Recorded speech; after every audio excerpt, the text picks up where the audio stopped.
Yo les bros, c'est Goji, j'espère que vous allez bien car aujourd'hui nous nous retrouvons pour la review du chapitre 1034 de One Piece. Et quel chapitre une fois encore, Oda ne s'arrête plus et nous dévoile cette fois-ci la suite du combat de Sanji contre Queen avec une incroyable fin sur fond d'éveil du Diable Jambe. Enfin, après des années. Cette review sera assez courte mais intense, alors vous savez quoi, ne perdons pas de temps. N'hésitez pas à liker la vidéo si vous la kiffez et à vous abonner à la chaîne pour être au courant des prochaines vidéos et pour m'aider à atteindre les 300 000 abonnés. Commençons cette review.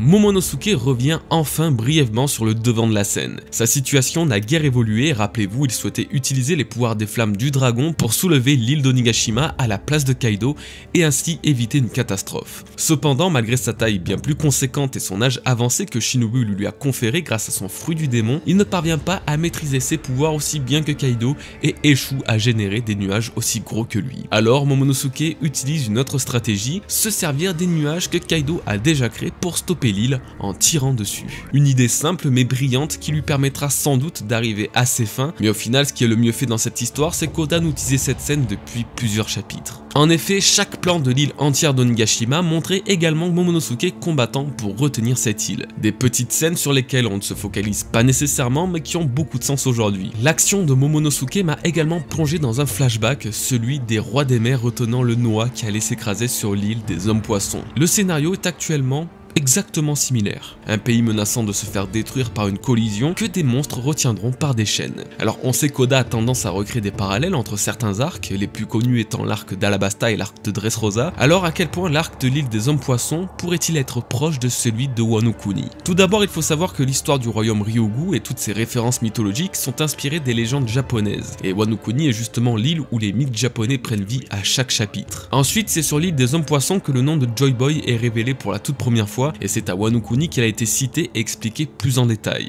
Il y a évidemment le rapport entre Shirahoshi qui invoque les rois des mers pour retenir Noah et Momonosuke qui utilise sa forme dragon pour retenir Onigashima. C'est sur l'île des hommes poissons que Caribou découvre que Shirahoshi est Poséidon et encore une fois c'est sur Wano Kuni que ce personnage refait son apparition. Bref, des similitudes du genre qu'on ne retrouve que dans ces deux arcs, il y en a pas mal. Si on continue sur cette lancée, alors Wano Kuni pourrait répondre à des questions laissées en suspens dans l'arc de l'île des hommes poissons, notamment deux en particulier. Le secret des autres armes antiques, Uranus par exemple, qui a été dévoilé pour la première fois par Neptune lors de son échange avec Nico Robin, ainsi que l'identité, la nature et l'objectif de Joy Boy, révélé pour la première fois encore par Nico Robin et Neptune, qui nous serait expliqué à la fin de Wano Kuni.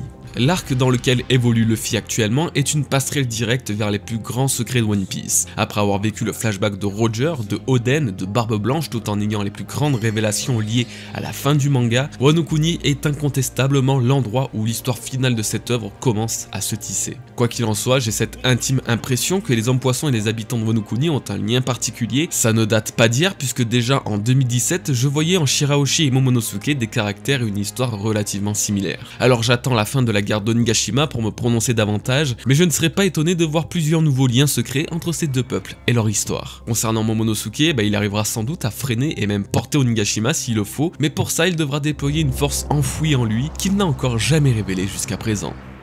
Sanji et Queen continuent leur combat. Après avoir eu un chapitre entièrement dédié à Zoro précédemment, c'est à Sanji de repasser sur le devant de la scène. Souvenez-vous, la dernière fois qu'un chapitre lui a été consacré, nous sommes restés dans une incompréhension totale. Le pouvoir de son exosquelette se réveille, il semble perdre la mémoire, son sourcil change de sens, et pire encore, il aurait frappé une femme sans défense. Eh bien, cette dernière partie nous sera expliquée puisque ce chapitre va se consacrer dans un premier temps sur Osome, la geisha que Sanji aurait blessée. Ce personnage nous est introduit en recherchant Shuji, sa petite souris. Alors je ne vais pas tenter de faire de grandes hypothèses sur la symbolique de la souris au Japon, mais plutôt mettre en avant l'ironie qu'Oda ait choisi cet animal en particulier à ce moment précis de l'histoire. Puisqu'effectivement, c'est une souris que Sanji nourrissait dans son enfance dans le palais du Garma Double Six. Alors non, il ne s'agit pas de la même, mais d'un énième rappel à l'enfance de Sanji se faisant martyriser par ses frères, alors que dans ce chapitre 1034, il vient de prouver sa suprématie sur l'intégralité de la fratrie Vinsmoke en surclassant Queen et la technologie du Garma Garma qui l'a réutilisé. On en reparlera juste après, alors pour finir avec la geisha et sa souris, je vois pas d'autre intérêt à rajouter un tel animal si ce n'est pour faire un parallèle justement avec l'enfance de celui qui dévoile tous ses pouvoirs aujourd'hui même.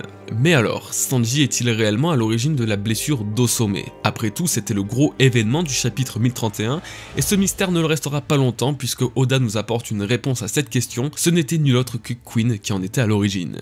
En devenant invisible grâce au pouvoir répliqué du Steel's Black, Queen en a profité pour lancer un grand trouble à Sanji en lui faisant croire ainsi qu'à la geisha que c'était le Mugiwara qui l'avait frappé. Quand mes théories se valident, je le dis, mais quand elles sont fausses, je dois le dire aussi, alors non, il ne s'agit pas du tout d'une illusion liée à Black Maria comme j'ai pu le penser. L'une des grandes révélations de ce chapitre est que Queen est capable de reproduire toutes les techniques de la fratrie Vinsmoke. Le Sparking Valkyries de Ichiji devient le Sparking Queen et permet à la calamité de tirer des faisceaux laser de ses yeux. Le Henry Blazer de Neji devient le Henry Queen lui permettant d'électrocuter Sanji en le frappant. Et le Winch Danton de Yonji devient le Winch Queen, les bras de Queen deviennent ainsi télescopiques. Seul Reiju pour l'instant n'a pas été copié par la calamité. Encore et encore le Germa. La famille de Sanji a vécu un retour fracassant à travers Queen dans ce combat mettant le rejeté des Vinsmoke face à tous ses traumatismes passés. Pour cause, Queen semble utiliser Sanji pour assouvir une vengeance envers son père Judge Vinsmoke, ou tout du moins apaiser son ego de scientifique démesuré. Depuis le tout début, Queen pouvait déjà reproduire les techniques du Germa Double Six, mais il voulait les dévoiler à Sanji uniquement quand ce dernier aurait revêti sa Red Suite. Encore une fois, l'ego de la calamité voulait écraser, humilier le fils de Judge avec la technologie de la Red Suite, prouver une fois pour toutes que sa technologie était supérieure en tout point, jusqu'à aller reproduire à l'exactitude l'arsenal et la science du royaume Germa Double Six. Il faut croire que les scientifiques dans One Piece, notamment les anciens membres des Mads, vivent avec une rancœur certaine entre eux. Les paroles de Queen démontrant qu'il aurait tout fait pour reproduire la technologie de Judge pour l'humilier et affirmer sa supériorité me ramènent aux paroles d'un autre scientifique, Caesar Clown. Lui aussi était en guerre contre un confrère et pas n'importe lequel puisqu'il s'agissait du grand Vegapunk. César s'était alors mis en tête de tout faire pour le dépasser et devenir officiellement le plus grand scientifique du monde, à sa place, en vain. Aujourd'hui, Queen fait la même chose avec Judge et essaye tant bien que mal à s'approprier ses projets pour faire encore plus grand. Ces 4 membres du groupe des Mads semblent alors être en constante compétition, même si Vegapunk reste toujours au sommet.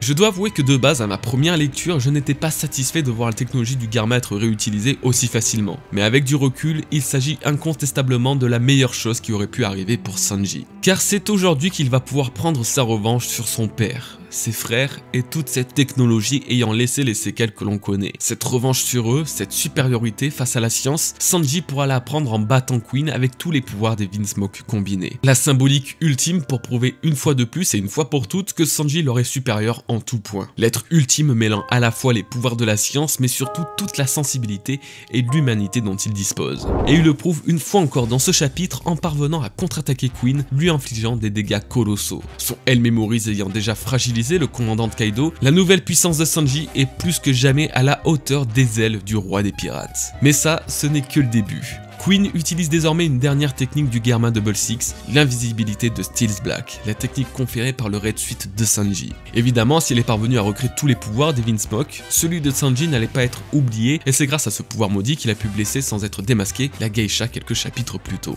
Alors qu'il disparaît sous les yeux de Sanji, ce dernier fait de même, exactement comme au chapitre 1033. On pouvait penser qu'il devenait lui aussi invisible et que le pouvoir de sa Red Suite avait littéralement fusionné avec son corps, mais c'était sans compter sur les nouvelles capacités physiques de Mr. Prince. En effet, c'est sa vitesse supersonique qui lui permet d'être invisible à l'œil.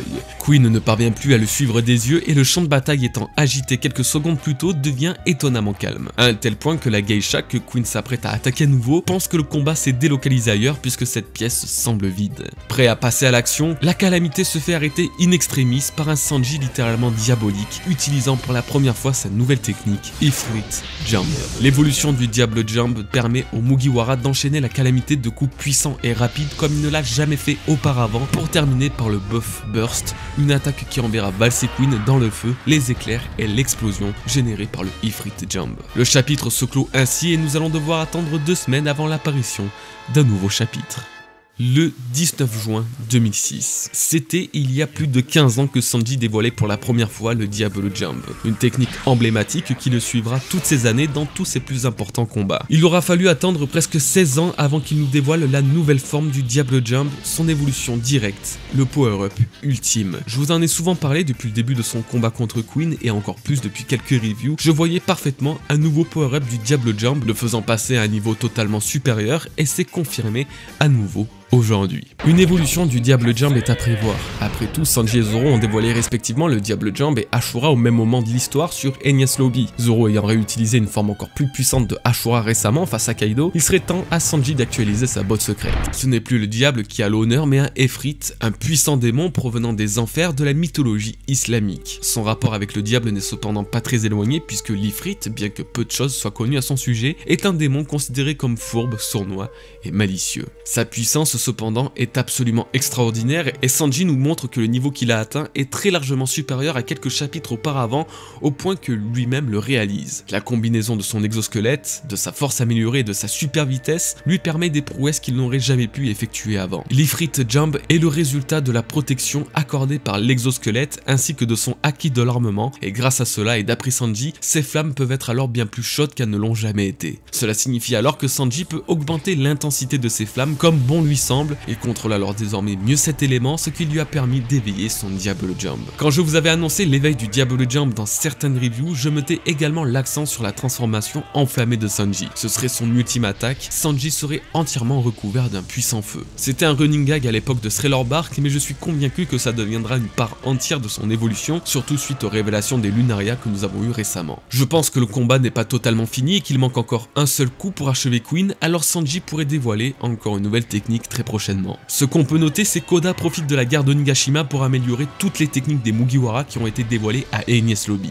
Zoro a utilisé une version améliorée d'Ashura au chapitre 1010, Sanji a développé un nouveau Diable Jump dans ce chapitre, et si on suit cette logique, alors Luffy va bel et bien dévoiler un nouveau gear face à Kaido car c'est le gear Sigond qui représentait sa technique spéciale à l'époque. Alors certes, Sanji a éveillé un nouveau pouvoir de son Diable Jump, mais il a surtout réussi une prouesse que l'on doit noter, son acquis de l'observation est si puissant qu'il a vu Queen même si ce dernier était invisible. Oda l'avait annoncé, Sanji est spécialisé dans le haki d'observation et aujourd'hui il a atteint un niveau capable de voir ce qui est censé être invisible. Cette vision m'a alors projeté dans le futur, dans un combat mettant en scène Luffy contre Barbe Noire et leur équipage respectif. Sanji pourrait alors combattre Shiryu puisque lui-même possède le fruit du démon de l'invisibilité d'Absalom, celui-là même que Sanji a combattu sur Thriller Bark. Mais ça, on en reparlera le temps voulu. C'est bel et bien la première fois depuis 16 ans qu'il dévoile une telle nouvelle puissance. Sanji pré-Wano et post-Wano n'est absolument plus le même et ce chapitre montre l'incroyable écart dans l'évolution qu'il a pu subir en quelques temps. La défaite très proche de Queen lui permettra également d'apaiser son cœur et son esprit en venant à bout de la technologie du Germa qu'il aura corrompu toute sa vie. Le fardeau de Sanji va bientôt s'alléger d'un énorme poids et son plus grand combat jusqu'à présent touche bientôt à sa fin. C'est la fin de cette review les bros, j'espère qu'elle vous aura plu, j'ai évidemment énormément apprécié ce chapitre, j'espère que ça se sera ressenti, en tout cas n'hésitez pas à me faire part de vos avis en commentaire à son sujet et dites-moi ce que vous en avez pensé. Vous pouvez me rejoindre sur Discord, sur Instagram et Twitter pour encore plus de contenu One Piece, alors en attendant je vous souhaite une bonne journée ou une bonne soirée les bros, portez-vous bien, peace.